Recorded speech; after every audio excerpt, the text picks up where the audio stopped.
स्वागत है आपका एनबीएस पॉडकास्ट के नए एपिसोड में। और शुरू करते हैं आज का किस्सा। प्रताप और अनिरुद्ध यूं तो कहने को वो गांव में रहते थे, लेकिन गांव के साथ इनका संबंध काफी कम था। उसका कारण यह है कि इनके दादाजी की जमीन तो बहुत ज्यादा थी और गांव में या कह सकते हैं कि इनके दादाजी का राज चलता था। काफी ज्यादा मान सम्मान, और ऐसा नहीं कि लोग डर में, लोग काफी ज्यादा इनकी इज्जत करते थे। उसका कारण यह है कि दादाजी काफी लोगों की मदद भी करते थे। अब फिर बात आती है प्रताप और अनिरुद्ध के गांव से ताल्लुक ज्यादा ना होने की, इसके बावजूद कि वो गांव में ही रहते थे। प्रताप और अनिरुद्ध के दादाजी चाहते थे कि वो, उनके बच्चे, उनके पोते उच्च शिक्षा प्राप्त करें, और जो उच्च शिक्षा प्राप्त करने के बाद जो उनके मन में आए करे। नौकरी करना चाहते हैं नौकरी करें, जमीन संभालना चाहते हैं जमीन संभालें, लेकिन वो चाहते थे कि जो उनका शिक्षा का समय है उसमें वो किसी भी तरीके की डिस्ट्रैक्शन ना हो। इसलिए फिर वो, गांव में तो कोई बहुत बड़ा स्कूल होता नहीं है, तो गांव के पास के शहर में डेली इनका अप डाउन होता था। प्रॉपर इनके लिए गाड़ी थी जो इनको रोजाना स्कूल लेकर जाती थी, स्कूल से लेकर आती थी। और इसके अलावा जब ये धीरे धीरे बड़े होने शुरू हुए तो कॉलेज में भी यही था कि कॉलेज ये गाड़ी से ही जाते थे, गाड़ी पर आते थे। अब इस चीज से आप इनकी वैभवता का पता लगा सकते हैं।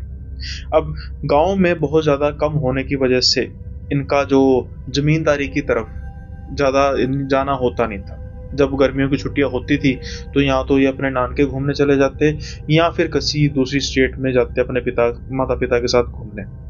अब जमींदारी का सारा कार्यभार इनके दादाजी की तरफ था, या यूं कहें कि इनको तो अपने गांव की जमीन का सही तरीके से रास्ता तक नहीं पता था। अब जो आगे कहानी किस्सा होने वाला है, आगे जो डरावनी वारदातें होने वाली हैं, ये इस चीज की एक मेन कड़ी है कि इनको रास्ता तक सही तरीके से पता नहीं था। अब गर्मियों के दिन चल रहे थे तो धीरे धीरे इनके मन में एक बार आया दोनों भाइयों के कि यार ऐसा करते हैं, हम ना खेतों में चलते हैं, देखते हैं अभी क्या अनाज उगा है, क्या कौन सी फसल उगी है, कुछ समय तो हम खेतों में बिताते हैं। ये अपने दादाजी को कहते हैं कि दादाजी आज ना हम भी आपके साथ चलते हैं। लेकिन दादाजी ने मना कर दिया। उन्होंने कहा कि भाई देखो, ऐसी बात है कि जो खेतों की फसल है ना, उनकी कटाई का काम चल रहा है, तो इतना धूल मिट्टी होगा कि भाई दिक्कत हो जाएगी तुम्हारे लिए। ऐसा करते हैं, बस कुछ ही दिनों की बात है, तो एक बार वो सारा काम हो जाए तो फिर मैं तुम्हें लेकर चलूंगा। अब तब तो ये मना कर देते हैं। दादाजी से प्यार तो करते थे लेकिन डरते भी उतना ही थे। इनकी हिम्मत नहीं थी कि ये उनको कह सके, जिद कर सके। दादाजी अब चले जाते अपने खेतों की तरफ। फिर कुछ समय बाद ये, इनके दिमाग में प्रोग्राम आता है, जब ये बोर हो जाते हैं कि क्यों ना ऐसा काम करें, हम चलते हैं खेतों की तरफ, दादाजी को सरप्राइज देंगे। दोनों भाई इस चीज को लेकर मान जाते हैं और पैदल ही चल पड़ते हैं खेतों की तरफ। जब गांव में ये जा रहे होते हैं तो काफी ज्यादा इनकी इज्जत मान होती है। भाई अब उनके दादाजी कितना इज्जत मान है, जो भी लोग इनको जानते थे, करीबन सारा गांव इनको जानता था। धीरे धीरे अब ये चल पड़ते हैं अपने खेतों की तरफ, और गांव का जब रकबा खत्म होता है तो अब रास्ते सुनसान होना शुरू हो जाते हैं। ये थे भी पैदल, क्योंकि ये चाहते थे नहीं थे कि घर में से किसी को कहें कि हमें खेत लेकर जाओ, फिर वो भी कहेगा कि नहीं, दादाजी की मर्जी के बिना तो लेकर जाया नहीं जा सकता। धीरे धीरे जब ये चल रहे थे, लेकिन इनको ये पता नहीं था कि जिस रास्ते से ये जा रहे हैं वो इनके खेत का रास्ता नहीं है। अब थोड़ी सी आगे जाके इनको एक जगह दिखाई देती है। जब उसके पास जाते हैं तो वो होता है कब्रिस्तान। बड़ा ही भयानक था। कभी जिंदगी में इन्होंने ऐसी चीज देखी नहीं थी, कहें कि कब्रिस्तान को तो देखा ही तक नहीं था। अजीब से तरीके की बाढ़ थी, मतलब काफी ज्यादा ना पुरानी सी बाढ़ थी, काफी पुराना कब्रिस्तान था। और ये एक चीज देखकर काफी ज्यादा हैरान होते हैं, उस कब्रिस्तान के आसपास बिल्कुल सन्नाटा, जो कि होता है, कोई खास बात नहीं है इसमें, लेकिन इतनी सुनसान जगह पे जहां पे लोग सिर्फ अपने परिजनों को दबाने आते हैं या फिर कभी कभी उनको श्रद्धांजलि देने आते हैं, उसके बिल्कुल सामने एक दुकान थी। अब मोस्ट प्रोबेबली ये दुकान होगी फूलों की, मालाओं की, लेकिन ये दुकान थी मांस की, मीट शॉप। ये देख के काफी हैरान होते हैं कि भाई ये कैसे हो सकता है कि इतनी सुनसान जगह पर कोई ऐसी दुकान हो। लेकिन अब ये रास्ता शायद भूल चुके थे। ये जाते हैं उस दुकान के पास, वहां पर एक आदमी इनको दिखाई देता है। वैसे तो उस आदमी को देखकर ये काफी हैरान होते हैं, क्योंकि उसकी जो हाइट थी वो कम से कम 6 फुट 4 इंच के आसपास थी। अपने गांव में कभी इतना लंबा इंसान तो इन्होंने कभी देखा ही नहीं था, और उस दुकान से इतनी बदबू आ रही थी ये भी इनकी समझ में आता है कि भाई मीट की दुकान है, बदबू तो आएगी।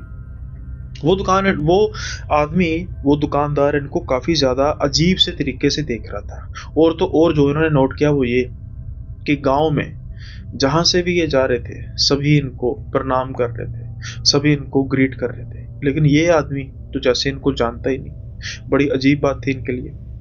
ये नाम लेते हैं अपने दादाजी का और कहते हैं कि बस हम उनके पोते हैं, हम उनके खेतों में जा रहे थे तो ये हमें ना थोड़े रास्ते का जो है वो लग रहा है कि शायद गलत रास्ते से आ गए हैं। तो वो कहता है कि तुम्हें लग नहीं रहा, तुम गलत रास्ते से आ गए हो, जो ये रास्ता है दूसरी तरफ से जाता है। वो इशारा कर रहा था उस कब्रिस्तान की तरफ। तो ये इशारा करते हैं ये कब्रिस्तान से कैसे जाता है? तो वो कहते हैं हाँ कि कब्रिस्तान से एक रास्ता जाता है जो बीच में से होकर जाएगा, नहीं तो तुम्हें सारा गांव दूसरी तरफ से घूम के जाना पड़ेगा। कहो तो मैं तुम्हें उस रास्ते तक छोड़ाऊं। अब शाम धीरे धीरे पड़ रही थी तो इनको भी थोड़ा सा डर लग रहा था कि भाई कब्रिस्तान के बीच में से जाना पड़ेगा। तो ये उसको कहते हैं कि हाँ हमें ले चलो। अब वो इंसान इनके साथ चलना शुरू कर देता है। अब एक 6 फुट से ऊपर का इंसान इनके सामने, तो ये बच्चे लग रहे थे, ये इसके साथ साथ चलते जा रहे थे और ये कब्रिस्तान में अंदर की तरफ जाते जा रहे थे। लेकिन जो कब्रिस्तान दूर से ही लग रहा था कि उसकी एक कोने से लेकर दूसरे कोने की लंबाई बहुत ज्यादा नहीं होगी। जैसे ही उन्होंने कब्रिस्तान के अंदर एंटर किया, ये चले जा रहे हैं चले जा रहे हैं, लेकिन कब्रिस्तान का तो अंत हो ही नहीं रहा। ऊपर से जो दिन है वो कुछ ज्यादा ही जल्दी से ढल रहा है। रात तो इनके देखते देखते होनी शुरू हो गई। अब इनको डर लग रहा था। वो इस इंसान को कह रहे हैं कि भाई कब आएगा, ये कौन सी जगह पे लेकर आ रहे हो, रास्ता खत्म ही नहीं हो रहा, हम सीधे रास्ते चले जा रहे हैं और कब्रिस्तान खत्म ही नहीं हो रहा। लेकिन वो इंसान तो किसी भी तरीके का रिस्पॉन्स नहीं कर रहा था। अचानक से वो इंसान अनिरुद्ध का हाथ पकड़ लेता है बहुत कस के।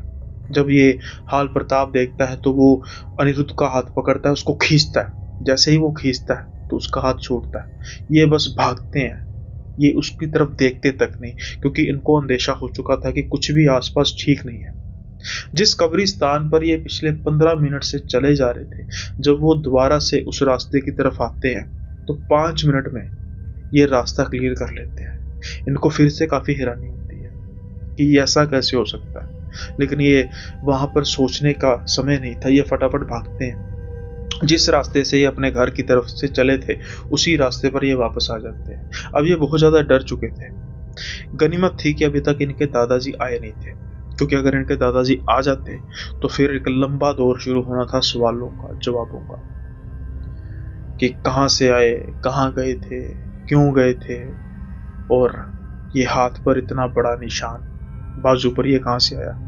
क्योंकि अनिरुद्ध की बाजू पर एक बहुत बड़ा निशान पड़ा था, जैसे उस आदमी ने उसको जब पकड़ा था कस के, तब का निशान। अब ये किसी से बहुत ज्यादा बात नहीं करते और अपने कमरे में जाके सो जाते हैं। ये अपने आपस में भी बात करना सही नहीं समझते कि भाई ये हुआ क्या। बस ये एक दूसरे की आंखों की तरफ देख रहे थे और एक दूसरे की आंखों की तरफ देखकर खौफ साफ दिखाई दे रहा था। इस घटना के बाद प्रताप की जिंदगी तो वैसे ही चल रही थी, लेकिन अनिरुद्ध में खासा डिफरेंस आ चुका था। उसके बिहेवियर में खासा डिफरेंस आ चुका था। अब वो पहले जैसा अनिरुद्ध रहा ही नहीं। इन दोनों की जोड़ी, जैसा कि मैं कहता हूँ कि कई भाई है तो है, लेकिन दोस्ती बहुत ज्यादा थी। लेकिन अब अनिरुद्ध जो है वो कटा कटा सा रहने लग पड़ा। पहले ये तकरीबन एक साथ ही रहते थे, लेकिन अब अनिरुद्ध पता नहीं 3 या 4 घंटे गायब रहता अपने घर से।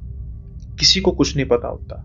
मैंने 1-2 बार अनिरुद्ध से बात करने की कोशिश की, लेकिन अनिरुद्ध कोई उसका जवाब देता नहीं, यहाँ तक कि वो लड़ने को हो जाता। अनिरुद्ध का स्वभाव तो मुझसे भी काफी अच्छा था। वो तो हमेशा सबसे प्यार से बात करता था, लेकिन अब वो सबसे गुस्से से बात करता, चिढ़ के बात करता। उसे परफ्यूम लगाने का काफी शौक था, लेकिन अब अनिरुद्ध से अजीब से तरीके की गंध आती थी। और तो और उसने अपना रूम भी चेंज कर लिया। मुझे इस चीज का काफी ज्यादा दुख था। हम भाई एक ही रूम में रहते थे, हम सारे दिन तकरीबन साथ ही रहते थे, लेकिन अब वो मुझसे कटा कटा सा रहने लग पड़ा था। उसकी हरकतें फिर, जैसे मैं कह रहा हूँ, कि काफी अजीब हो चुकी थी। यहाँ तक कि 1-2 बार उसने दादाजी पर भी काफी ऊंची चिल्लाया, जो हमारे घर में आज तक कभी हुआ नहीं। हम तो दूर की बात, हमारे पिताजी ने, हमारे चाचा जी ने, हमारे ताऊ जी तक ने कभी भी दादाजी से ऐसी बात की नहीं। हालांकि दादाजी ने इस चीज का बुरा मनाया हो ना मनाया हो ये तो पता नहीं, लेकिन उन्होंने कोई रिएक्ट नहीं किया। अब एक दिन मैंने डिसाइड किया कि मैं पता लगा के रहूंगा कि अनिरुद्ध को हो क्या रहा है, अनिरुद्ध करता क्या है, वो गायब कैसे रहता है, कहाँ पे जाता है, क्या करता है। ठीक इसी चीज का पता लगाने के लिए एक दिन मैं इसके पीछे पीछे जाना शुरू हुआ। जब अनिरुद्ध जा रहा था तो उसको मानो दीन दुनिया की कोई खबर थी नहीं। उसके आसपास कौन चल रहा है कौन नहीं चल रहा उसको नहीं पता, जैसे उसको कोई रिमोट कंट्रोल से अपने तरफ बुला रहा है। वो गया वो गया एक झाड़ियों की तरफ, काफी सुनसान इलाका। वहां पर जाकर मैं क्या देखता हूँ कि अनिरुद्ध किसी जानवर का मांस खा रहा है, कच्चा मांस। उसके आसपास से इतनी बदबू आ रही है और वो जानवरों की तरह मांस खाया जा रहा है। मैं ये देखकर हक्का बक्का रह गया। मुझे तो आंखों पर विश्वास ही नहीं आ रहा था, ऐसा हो ही नहीं सकता। क्योंकि हमारे घर में मांस खाना तो दूर, कोई कोई नॉन वेज के आसपास तक नहीं भटकता। हमारे पुरखों तक ने जिंदगी में कभी मांस तक नहीं खाया। मुझे घिन आ रही थी आज अनिरुद्ध पर, लेकिन ऐसा कैसे हो सकता है जो इंसान नॉन वेज से इतनी दूर रहता है और वो कच्चा मांस खा रहा है। मैं भागा भागा घर गया। अब घर जाके मैंने अपने दादाजी को ये बात बताई। दादाजी ये बात मानने के लिए तैयार ही नहीं थे। वो कहते थे ऐसा हो ही नहीं सकता, तुम्हें गलतफहमी हुई है। लेकिन उसके बाद फिर मैंने बताया कि हमारे साथ उस दिन क्या हुआ था। हम आपको सरप्राइज देना चाहते थे, लेकिन उस चक्कर में हम कब्रिस्तान चले गए और वहां पर ये सब हुआ। जब दादाजी ने ये बात सुनी तो उनके चेहरे पर शिकन साफ तौर पर नजर आ रही थी। अब अनिरुद्ध आता है। दादाजी उससे बड़े प्यार से पूछते हैं कि बेटा कहाँ गए हो। अनिरुद्ध बड़े प्यार से जवाब देता है। दादाजी उससे बात करते हैं कि बेटा मुझे पता लगा है कि तुम मांस खाते हो, अगर कुछ ऐसा है तो प्लीज हमें बता दो। अनिरुद्ध मेरी तरफ काफी गुस्से से देखता है, जैसे उसको पता लग चुका था कि मैंने ही बताया। लेकिन जो भी मैं कर रहा था उसकी भलाई के लिए तो कर रहा था। वो मेरी तरफ काफी गुस्से से देखने के बाद कहता है कि दादाजी ऐसा कुछ हो ही नहीं सकता, मैं और मांस खाऊंगा, ऐसा कैसे हो सकता है, नहीं ऐसा नहीं हो सकता। दादाजी कहते हैं ठीक है बेटा अपने कमरे में जा। इसके बाद दादाजी कहते हैं कि कौन सी दुकान है, मुझे बता सब कुछ। फिर मैंने जब सब कुछ दोबारा बताया, रात के समय में तो नेचुरली बात है दुकान बंद ही होगी। लेकिन अगले दिन दादाजी कहते हैं तो मेरे साथ चलेगा। जब अगले दिन हम वहां पे जाते हैं, मेरी तो हैरानी का ठिकाना तक नहीं रहता। वहां पर कोई दुकान थी ही नहीं। ये देख के मेरी आंखें फटी की फटी रह गई। इससे भी ज्यादा मुझे डर इस बात का था कि दादाजी मेरी तरफ काफी गुस्से से देख रहे थे, कि जैसे कुछ ना कुछ मैंने ही गलत किया। लेकिन मैं अपनी बात पर अड़ा हुआ था। इसके बाद दादाजी और मैं घर नहीं गए, हम गए एक बाबा के पास जो उस गांव में रहता था। काफी विख्यात था अपने तंत्र मंत्र के लिए। दादाजी उसको सारी बात बताते हैं। फिर वो तांत्रिक कहता है कि इसका पता तो अनिरुद्ध को देखने के बाद ही लगेगा। वो कहते हैं कि मैं कुछ समय बाद आपके घर आऊंगा और फिर हम देखेंगे।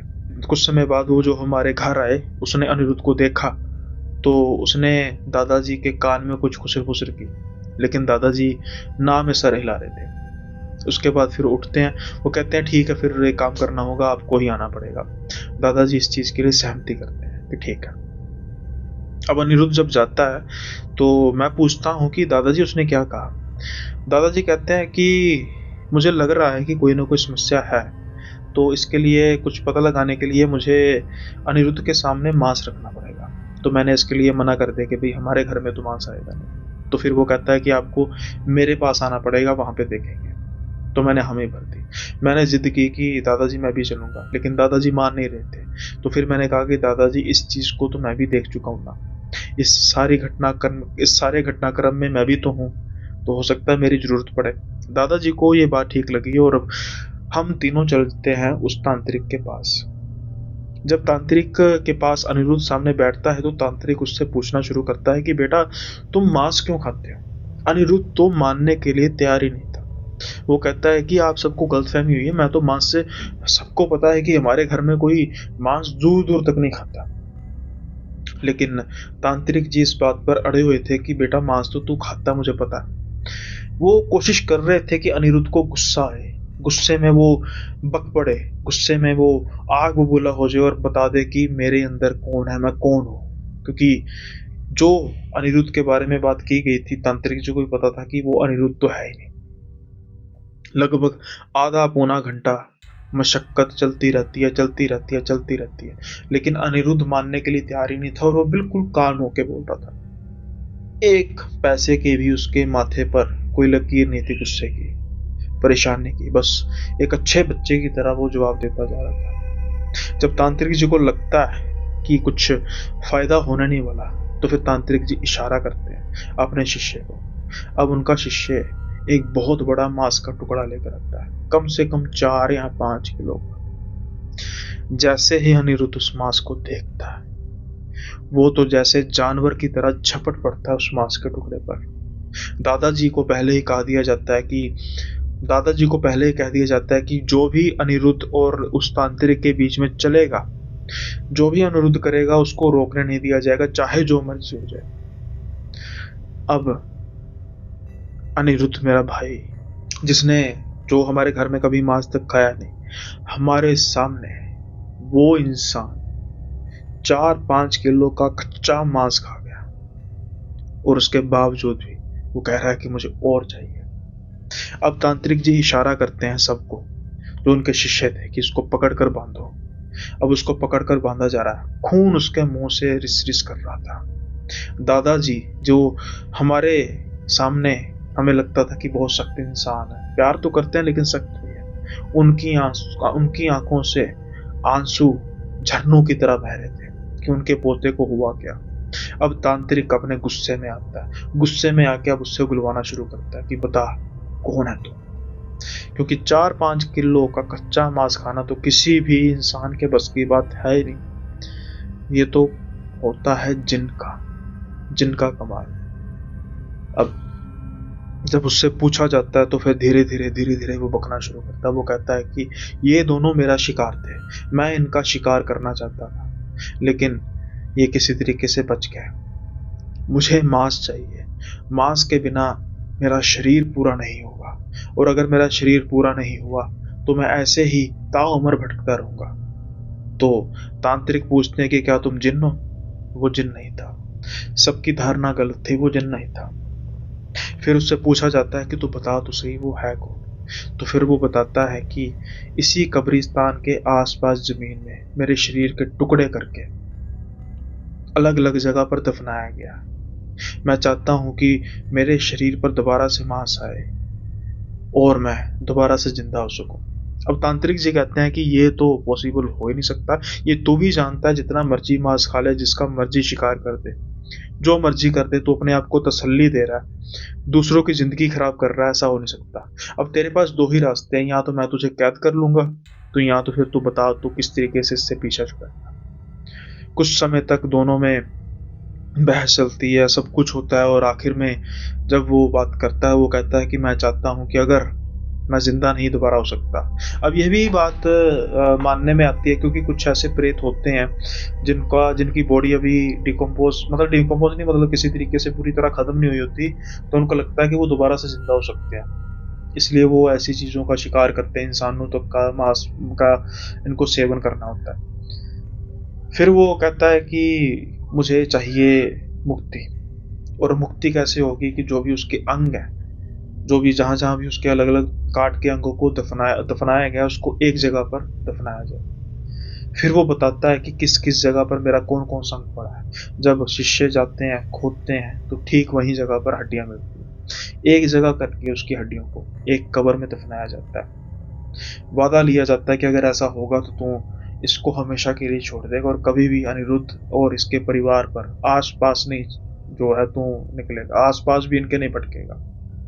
ठीक वैसा ही होता है। जब ये सब कुछ होता है, कुछ देर अनिरुद्ध पर नजर रखी जाती है, लेकिन अब इस बात को काफी साल हो चुके हैं और ऐसा कुछ दोबारा हुआ नहीं है। लेकिन एक गलत रास्ता, या कहें द रॉन्ग टर्न, कहां से कहां तक बात को ले जाता है।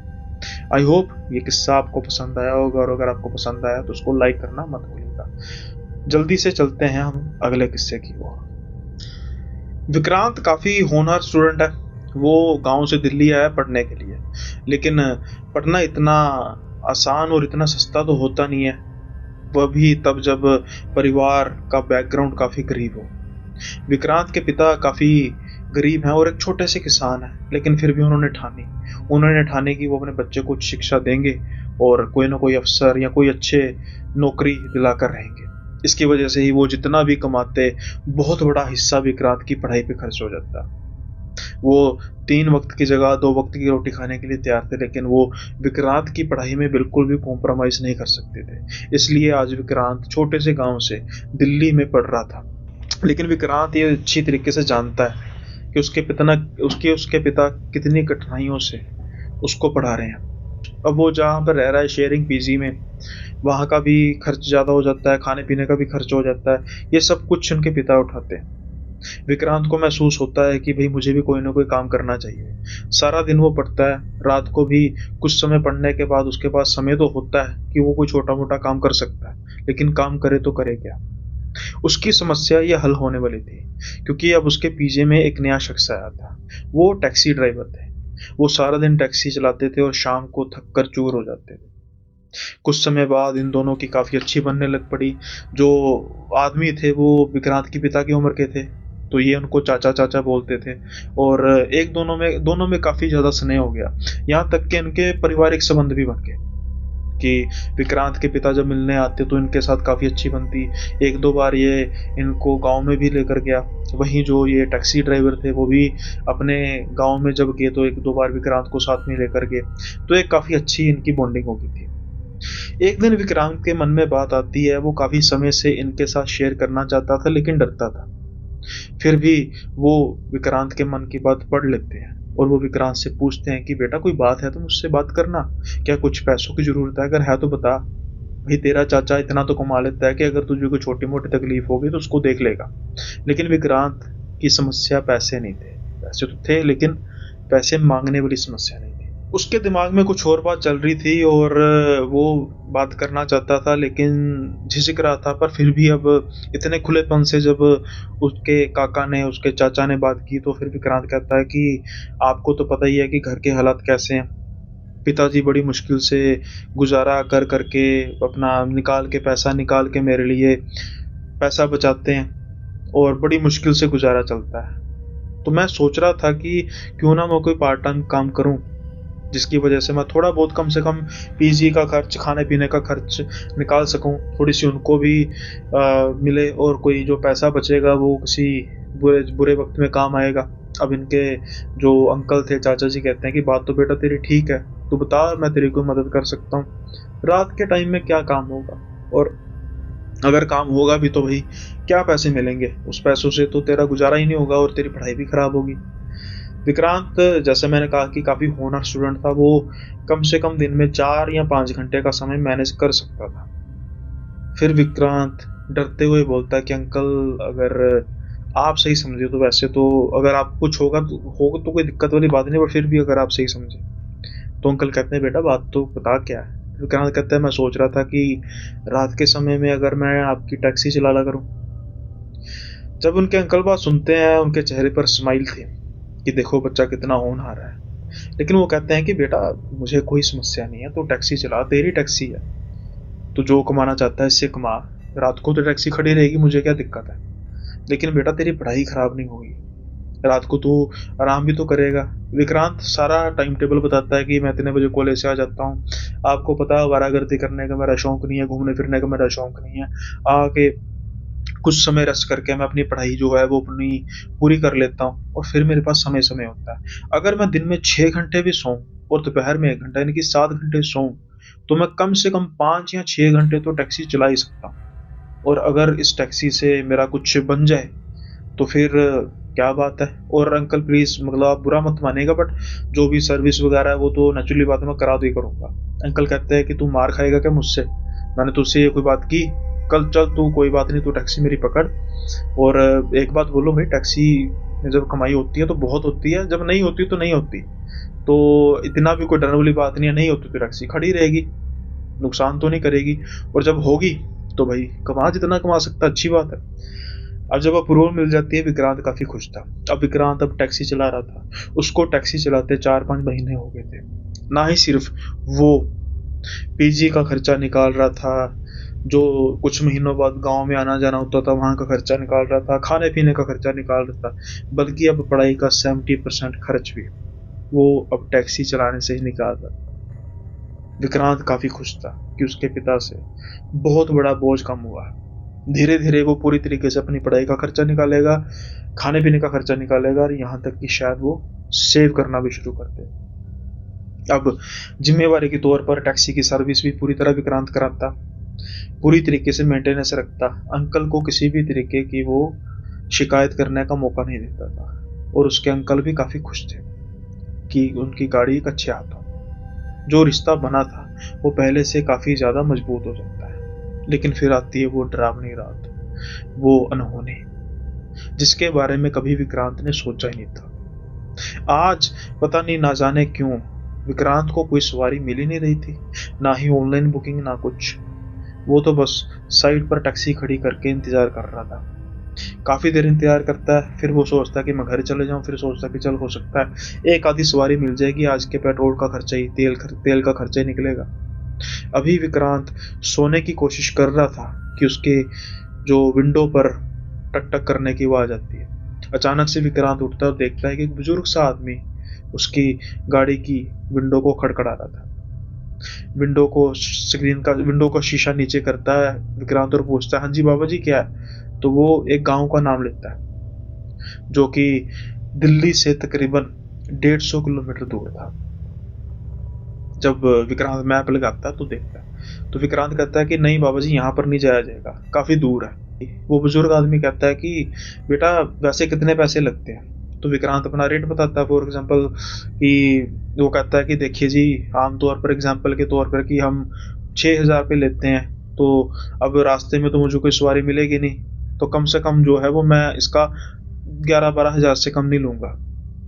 एग्जाम्पल के तौर पे मैं कह रहा हूँ, मत समझिए कितना ही होगा। वो बुजुर्ग आदमी कहता है कि मैं दुगने पैसे दूंगा बेटा, और एडवांस में ले ले, लेकिन मुझे मेरा जाना जरूरी है, मेरी तबीयत थोड़ी सी खराब है, और मेरी जो रिजर्वेशन है वो ट्रेन की हो नहीं सकी, बस भी वहां पर जाती नहीं है, मुझे घर तक पहुंचना है, घर के दहलीज तक पहुंचना है। तो मैं 2-3 टैक्सियों के बारे में पूछ चुका हूँ, लेकिन कोई भी आज जाने को कह नहीं रहा, प्लीज मुझे मना मत करना, मेरी तबीयत ठीक नहीं है। अब विक्रांत को जब ये पता लगता है कि डबल, अरे ये तो महीने का खर्चा निकल जाएगा पूरा, और भाई जब वापिस आएंगे खाली आएंगे तो फिर क्या होगा, किस्मत अच्छी हुई तो हो सकता है कि कोई मिल जाए सवारी। विक्रांत समय देखता है कि भाई इस समय चलेंगे इतनी देर में पहुंच जाएंगे, रात के समय में भीड़ कम होती है, अगर रात में वापिस आ जाऊंगा, अगर सुबह छुट्टी करनी भी पड़ी तो कोई बात नहीं। विक्रांत झट से मान जाता है। अब वो बुजुर्ग आदमी उनकी पीछे गाड़ी के पीछे बैठते और चलना शुरू करते हैं। शहर तक तो सब कुछ ठीक था, जो हाईवे का रास्ता था जब बिल्कुल ठीक था। जब गाड़ी सिंगल रोड पर आती है, अब विक्रांत को थोड़ा सा आसपास का माहौल देख के डर लग रहा था।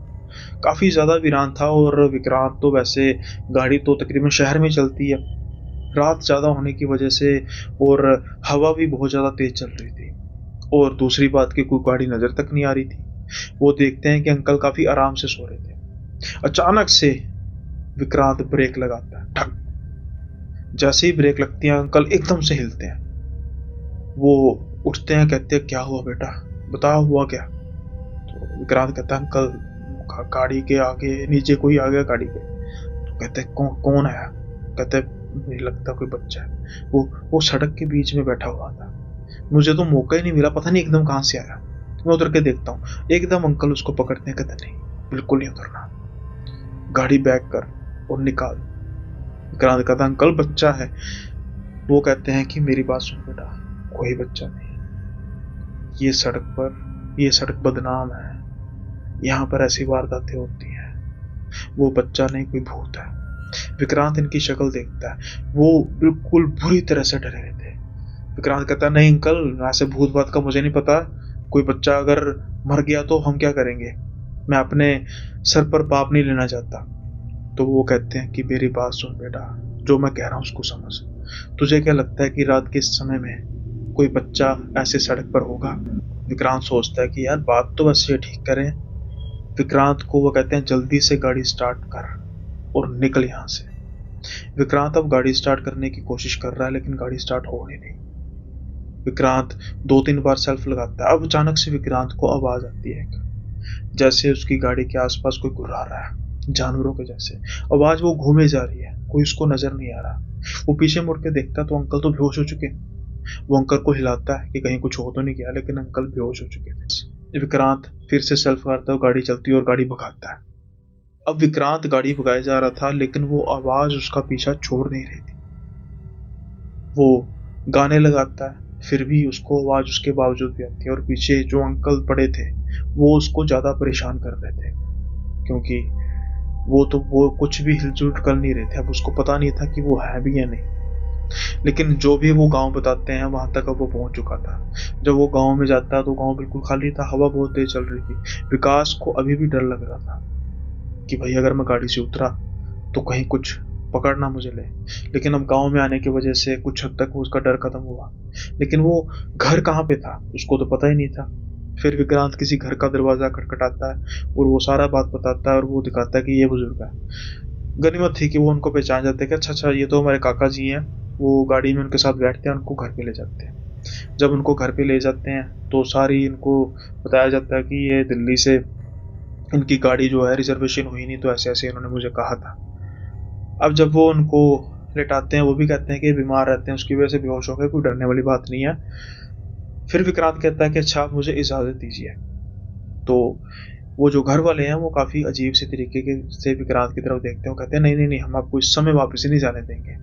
आप आज रात यहीं रुकिए और सुबह आप चले जाना। लेकिन विक्रांत मानता नहीं है, क्योंकि उसको था कि मैं सुबह सुबह पहुंच जाऊंगा, अगर दिल किया तो रेस्ट कर लूंगा, नहीं तो कॉलेज जाऊंगा। लाख समझाने के बावजूद भी विक्रांत मानता नहीं। उसको मान जाना चाहिए था, क्योंकि जो अभी हुआ था वो तो सिर्फ ट्रेलर था, पिक्चर तो अभी बाकी थी। और इतनी भयानक पिक्चर कि विक्रांत चाहते हुए भी जिंदगी भर इस माहौल को, इस सीन को भूल नहीं पाएगा। अब विक्रांत चल पड़ता है वापस, और जैसे ही अब वो उस रास्ते के आसपास पहुंचता है जहां पर ये कांड हुआ था, वो देखता है कि सड़क के बीचों बीच कोई बैठा हुआ है, बैठी हुई है। लेकिन जो नजारा विक्रांत देखता है उसके तो होश ही उड़ जाते हैं। एक औरत जो सर नीचे करके बैठी हुई थी, उसकी गोद में एक बेटा था, बच्चा। ठीक वैसा ही बच्चा दिखाई दे रहा था जैसे उसको लगा था कि पहली बार उसकी गाड़ी के साथ टकराया। लेकिन वो बच्चा विक्रांत की तरफ ही देखे जा रहा था। उसकी आंखें बिल्कुल चमक रही थी। विक्रांत तो विश्वास ही नहीं कर पा रहा था। उसने अपनी गाड़ी बिल्कुल धीरे की थी, जैसे वो गाड़ी खुद ब खुद खिंची जा रही है। विकास को तो ये सेंस ही नहीं थी कि गाड़ी चल रही है आगे की तरफ। वो बस जो सीन था उसकी तरफ देख के डरा हुआ था। वो समझ ही नहीं पा रहा था कि जो सड़क के बीच में है वो इंसान भी है नहीं। लेकिन जो उसका सवाल था उसको जवाब अभी मिलने ही वाला था। जैसे ही वो गाड़ी उसके बिल्कुल पास पहुंचती है, वो लेडी अचानक से सर की तरफ घुमाती है, और उसकी आंखें भी ठीक वैसे ही चमक रही थी जैसे उस बच्चे की आंखें थी। बस अब विक्रांत को ये पता लग चुका था कि मेरे सामने इंसान नहीं है। और जो वो बुजुर्ग आदमी के परिवार वाले कह रहे थे कि रुक जाओ रात, मुझे उनकी बात मान लेनी चाहिए थी। विक्रांत जैसे तैसे हिम्मत करके गाड़ी रिवर्स करता है और घुमाता है गाड़ी, उसी रास्ते पर उसी गांव में चलना शुरू करता है। लेकिन वो लेडी और वो बच्चा जानवरों की तरह उस गाड़ी के पीछे पीछे भाग रहे थे। अब विक्रांत को फिर से वही आवाजें आ रही थी। वो गाड़ी पूरी तेज रफ्तार से भगाया जा रहा था। हो सकता है उसका एक्सीडेंट हो जाता, लेकिन जो मौत उसके पीछे पड़ी हुई थी उससे अच्छा तो विक्रांत सोच रहा था कि एक्सीडेंट हो जाए तो ज्यादा बढ़िया, कम से कम वो मर तो जाएगा। जिंदा रहते क्या पता ये औरत और ये बच्चा उसका क्या हाल करेंगे, कितना तड़फा तड़फा के मारेंगे। कुछ ही समय बाद वो गांव दोबारा पहुंचता है, गाड़ी से उतरता है, पीछे देखता है, पीछे कोई नहीं। डर के मारे वो जल्दी से दरवाजा खटखटाता है। वो लोग जब दरवाजा खोलते हैं, विक्रांत की हालत को देखते हैं, जल्दी से उसको अंदर लेके जाते हैं। अंदर जाके विक्रांत बेहोश हो जाता है। अब अगले दिन विक्रांत की जाग खुलती है। उसके पास वो बाबा जी बैठे हुए थे, उसका हाल चाल पूछ रहे थे। विक्रांत भी उनका हाल चाल पूछता है कि अब आप ठीक हैं। तो फिर बाबा जी कहते हैं कि मेरे घर वालों ने तुम्हें कहा था कि रुक जाओ, तुम्हें रुक जाना चाहिए था, क्योंकि वो जो सड़क है और वो जो औरत और जो बच्चा है, आज से कुछ समय पहले इनका एक्सीडेंट होकर मौत हुई थी। और तकरीबन तकरीबन अगर कोई गाड़ी अकेली जा रही हो, आसपास कोई ना हो, तो वो नजर आ ही जाते हैं। वो शिकार करते हैं लोगों का। मुझे नहीं पता कितने लोग मरे होंगे, कितने लोगों का एक्सीडेंट हुआ होगा उसके साथ, उसकी वजह से, लेकिन तुम्हारी किस्मत अच्छी है, तुम बच गए। विक्रांत शुक्र मनाता है कि उसकी जान बच गई। पैसे तो उसको पहले मिल चुके थे, लेकिन वो बाबा जी उसको और पैसे देते हैं और उसको कहते हैं कि दिन के समय में वापस जाओ।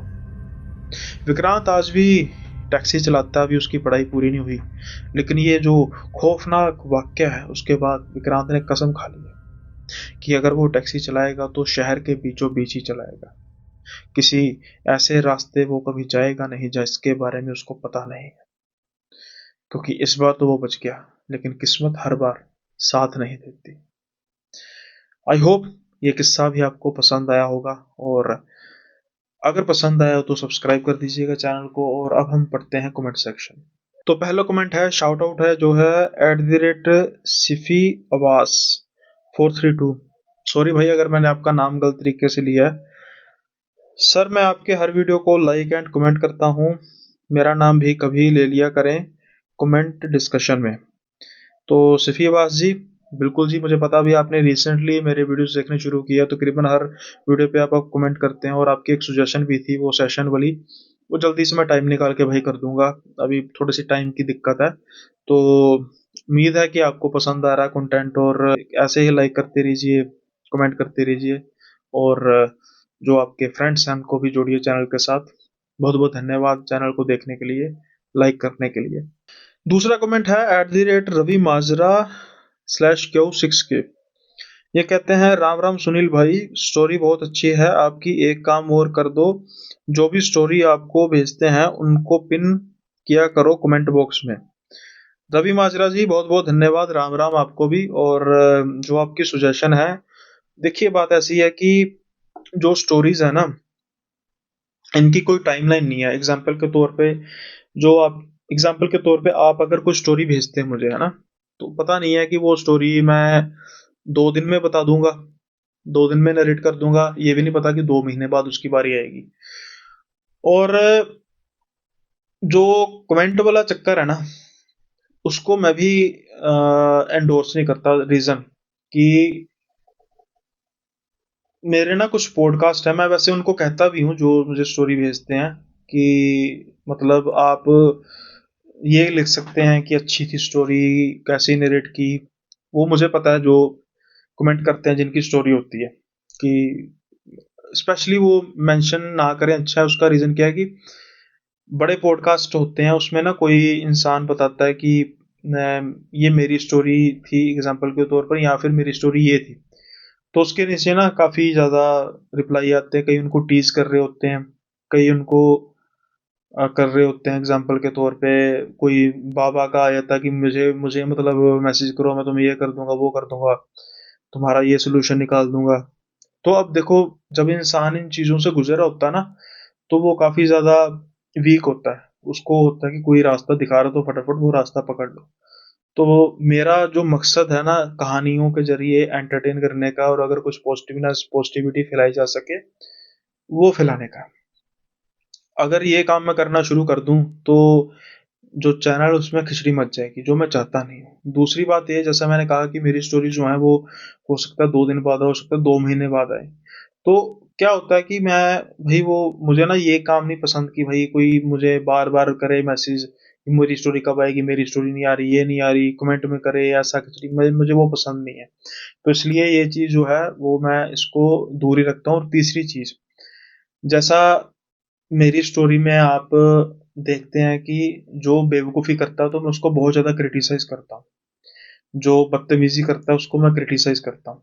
अब एक इंसान विश्वास कर कर मुझे स्टोरी बता रहा है, ठीक है, और अगर लेट्स से मैं उसको कहूँ कि भाई तू लिख देना ये मेरी स्टोरी है, तो वो पिन कर दे।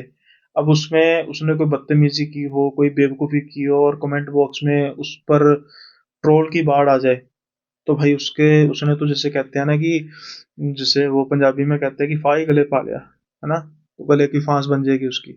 तो इसलिए मतलब अगर आपको ये लगता है कि भाई ये स्टोरियां जो होती हैं ऐसी ही होती हैं, कोई होता नहीं है, तो उसमें इस चीज़ का मैं इलाज नहीं कर सकता, तो इस वजह से कह रहे हैं, तो भाई सॉरी, फिर ये चैनल आपके लिए नहीं है। क्योंकि मैं ऑलरेडी इसको मैं मेंशन कर चुका हूँ कि बहुत ज़्यादा सबमिशंस होते हैं। बाकी कुछ मैं रेडिट से भी देखता हूँ, जो मुझे स्टोरी इंटरेस्टिंग लगती है मैं देखता हूँ। कुछ मैं रिसर्च होती है, कुछ कईयों के किस्से होते हैं जिन्होंने ओपन प्लेटफॉर्म पे लिखे होते हैं और उनकी नरेशन करता हूँ। तो ये मेरे सोर्स हैं और मुझे इसमें इसको बताने में किसी तरीके का कुछ है नहीं भाई। अब डेली मैं वीडियोस या डेली स्टोरी लेकर आता हूँ, 2 से 3 स्टोरीज होती हैं। तो ये कोई खाला जी का वाड़ा तो है ही नहीं कि भाई मैं मतलब इतना इतना मेरा चैनल अभी बढ़ा, जब बड़ा हो जाएगा तो फिर ये भी नौबत आ जाएगी कि 6-6 महीने किसी की बारी ना आए। लेकिन फिलहाल के तौर पर सबमिशन प्लस रिसर्च प्लस कुछ रीडिंग वगैरह जो है मेरे सोर्स है। और अगर कोई कर भी दे कि ये मेरी स्टोरी है तो मैं उसको पिन नहीं करूंगा, क्योंकि भाई ऐसा कुछ मेरे चैनल में मैं करता नहीं। मतलब मैं खुद से बताने की कोशिश नहीं करता कि सच्ची है जी, सच्ची है ये देखो, मैंने तो उसका पिन भी कर दिया। वरना ऐसा काम करना हो तो मेरे लिए कोई बड़ी काम नहीं है। मैं तो ऐसे झूठी कहानियां बताकर भी कोई फेक आईडी बनाकर भी कर दूंगा कि भाई बहुत अच्छी स्टोरी आपने बताई, ये मेरी कहानी थी, आपने तो ऐसा कर दिया ऐसा कर दिया। ना कभी भाई मैंने ऐसा कभी सोचा, ना मुझे ये करने में मजा आता है। मैं चाहता हूँ कि साफ सुथरा काम हो, कमेंट सेक्शन में जिसने तारीफ करनी है तारीफ करे, जिसने क्रिटिसाइज करना है क्रिटिसाइज करे। मुझे बहुत अच्छा लगता है जब लोग कहते हैं मेरा नाम भी ले लो, अपनापन महसूस होता है। जो भाई मेरे व्यूअर्स अभी भी देख रहे हैं, कमेंट नहीं करते हैं, चाहते हैं कि भाई आप भी यार करो, मुझे मजा आएगा। इससे माने पता लगेगा कि यार मेरे साथ जुड़े हुए हैं आप। और अगर हो सके तो आप अपना शहर का नाम और वो भी बता दिया करो, मतलब शहर का नाम बता दिया करो कहाँ से हैं आप। तो कभी कहीं जाना हो तो मैं फिर स्पेशल मैसेज करूंगा, भाई आपके शहर में है, ढूंढ सकते हो तो ढूंढ लो, है ना। अभी जैसे प्रयागराज जाना है, प्रयागराज में हो सकता है कितने लोग देखते होंगे, है ना। हो सकता है तो मिल भी जाए, इसलिए, है ना। आप, आई होप मैंने जो बताने की कोशिश की आप इस चीज को समझ भी गए होंगे। और थोड़ी सी एनर्जी डाउन है यार, आंसर दिया नहीं जा रहा, क्योंकि यार शूट कर करके बुरा हाल हुआ है सच्ची कहूं। अभी एक शूट और करना है, क्योंकि जिस दिन मैंने वापिस आना प्रयागराज से, प्लस एक दिन और का मैं बैकअप लेके चल रहा हूँ कि थकावट वगैरह हुई, कोई तबीयत खराब होगी, कुछ XYZ इमरजेंसी में एक आधा दिन आगे पीछे हो गया, तो जो एक कड़ी है रेगुलर डेली व्यूज की, ये टूटनी नहीं चाहिए। दैट्स वाई थकावट बहुत ज्यादा है, एनर्जी बिल्कुल डाउन है। लेकिन आप सबकी, जिसे कहते हैं प्यार है, परमात्मा की कृपा है कि जो ये कारवा चलता जा रहा है और कभी रुके ना, जब तक जान है तब तक चलता रहे। सो वक्त है इस एपिसोड को खत्म करने का। जल्दी ही मिलेंगे नए एपिसोड में, जल्द नए किस्सों के साथ। तब तक के लिए बाय बाय, अपना ख्याल रखिए।